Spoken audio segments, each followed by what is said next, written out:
तो आज बात अगेन करेंगे नी पेन की।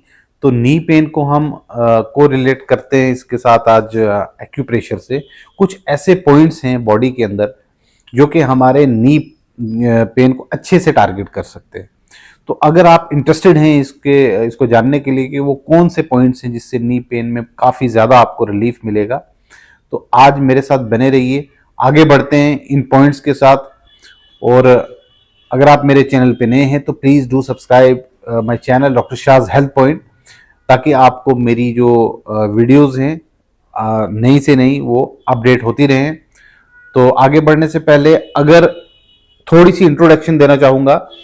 ये जो एक्यूप्रेशर के पॉइंट्स हैं ये न्यूरोवेस्कुलर जंक्शंस हैं, जहाँ पे ब्रेन और ब्लड का एक जंक्शन होता है, न्यूरॉन्स का एक जंक्शन होता है, जहाँ पे हम स्टिमुलेट करके नी पे इफेक्ट डाल सकते हैं।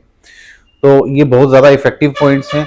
अगर इनको थोड़ा वेरिएशन के साथ समझाऊंगा, अगर किसी को इन्फ्लामेटरी है, इन्फ्लामेशन है अगर नी जॉइंट में, तो वहाँ पे आप हीट थेरेपी ना दीजिए बल्कि इन पॉइंट्स को यूज़ करिए। तो अगर आपको पहले से आपको हीट से बेटर लगता है तो कुछ ऐसे पॉइंट्स भी बताऊंगा जिससे आपको रिलीफ मिलेगा। तो आप इनको डेली बेसिस पे यूज कीजिए और इससे बेनिफिट लीजिए। सो चलते हैं आगे। सो फ्रेंड्स, ये जो आज 3 एक्यूप्रेशर के पॉइंट्स हैं जो मैं आपको बताने जा रहा हूं, 2 तो आपके सामने ही हैं। इनको मेजर ऐसे करेंगे, बिल्कुल आप देख रहे हैं जो पैटेला है, पैटेला को हम यहां से मेजर करेंगे 4 फिंगर से। एक जो पैटेला का जो एज है नीचे से, उसे 4 फिंगर के साथ मैं मेजर करूंगा। जो फ्रंट शिन बोन आ रहा है इसके साथ में ही आपको स्टमक 36 का एक पॉइंट मिलेगा, तो जहां पे बहुत ज्यादा सेंसिटिव है ये। और इस पॉइंट को हम यूज कैसे करेंगे, जैसे स्टीम अगर किसी को रिक्वायरमेंट है जैसे स्टीम की, या इसको ढक के, अगर घुटनों को ढक के रखने में आराम आता है किसी को, तो ये पॉइंट हम यूज कर सकते हैं। तो इसकी मेजरमेंट मैंने आपको बता दी, आप रिकैप इसको करके दोबारा से देख लेना मैंने क्या बताया। और दूसरा पॉइंट है, थोड़ा सा इसके साथ में एक और बोन आती है जिसका नाम फिबुला है। उसका एक हेड है, छोटा सा राउंडेड हेड है, जैसे ये आ रहा है। तो इसके साथ कोई भी सेंसिटिव पॉइंट होगा, जैसे ये सेंसिटिव है एक इनका, तो यहाँ पे मैंने मार्क कर रखा है। तो इसका है GB34, गॉल ब्लैडर 34। ठीक है, तो इन दोनों पॉइंट्स, एक और पॉइंट है, टोटल 3 पॉइंट की मैं आज बात करूंगा।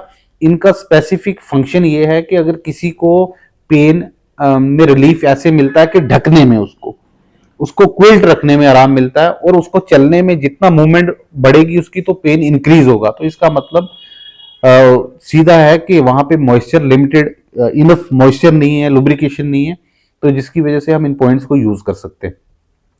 तो अब इसको यूज कैसे करना है कि यहाँ पे आप एग्जैक्टली इस पॉइंट को स्टिमुलेट भी कर सकते हैं इस तरीके से। दिन में 10 से 15 से 20 बार इसको स्टिमुलेट कर सकते हैं, इसको भी स्टिमुलेट कर सकते हैं। लेकिन अगर आप स्टिमुलेट नहीं करना चाहते तो यहाँ पे आप ब्लैक पेपर, काली मिर्च जो है वो यहाँ पे प्लेस करके टेप लगा सकते हैं। तो आप जूम इन में देख रहे होंगे, तो यहाँ पे एग्जैक्ट उसी स्पॉट में जो सेंसिटिव स्पॉट हो। अब यहाँ पे आप एग्जैक्टली जैसे मैंने बताया आपको 4 फिंगर को मेजर करके, आपने जरूरी नहीं है कि कोई फिक्स पॉइंट यहीं पे है।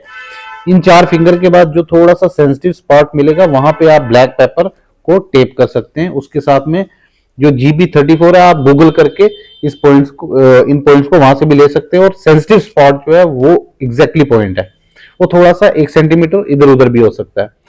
ये जो बैक थाई है इसके कंपार्टमेंट में, जैसे सेंटर पॉइंट है, तो इसका है ये ब्लैडर 54 इसका नंबर है। तो इसका भी सेम इफेक्ट ही है, स्टीमिंग का इफेक्ट है। बॉडी के अंदर अगर हीट के साथ मॉइस्चर को देना, तो इन तीनों पॉइंटों का सेम इफेक्ट है। तो ये बैक थाई में सपोर्ट करेगा, ये फ्रंट थाई में सपोर्ट करेगा, तो ये साइड थाई में सपोर्ट करेगा। तो ज्यादा पॉइंट नहीं मैं लूंगा क्योंकि कंफ्यूजन हो जाएगी आप लोगों को। तो आप यहाँ पे ब्लैक पेपर अप्लाई कर सकते हैं, या फिर आप इन पॉइंट्स को प्रेस कर सकते हैं दिन में 3 से 4 बार। अगर आपको इनसे रिलीफ मिल रहा है तो आप मुझे डायरेक्ट मैसेज भी कर सकते हैं। इसी का डाइट चार्ट आपको मैं फर्दर बता सकता हूं। तो फ्रेंड्स, आज के लिए इतना ही। तो मैं नेक्स्ट वीडियो में कुछ नए पॉइंट्स के साथ मिलूंगा आपको। तब तक के लिए stay healthy, stay connected. Thank you so much, bye.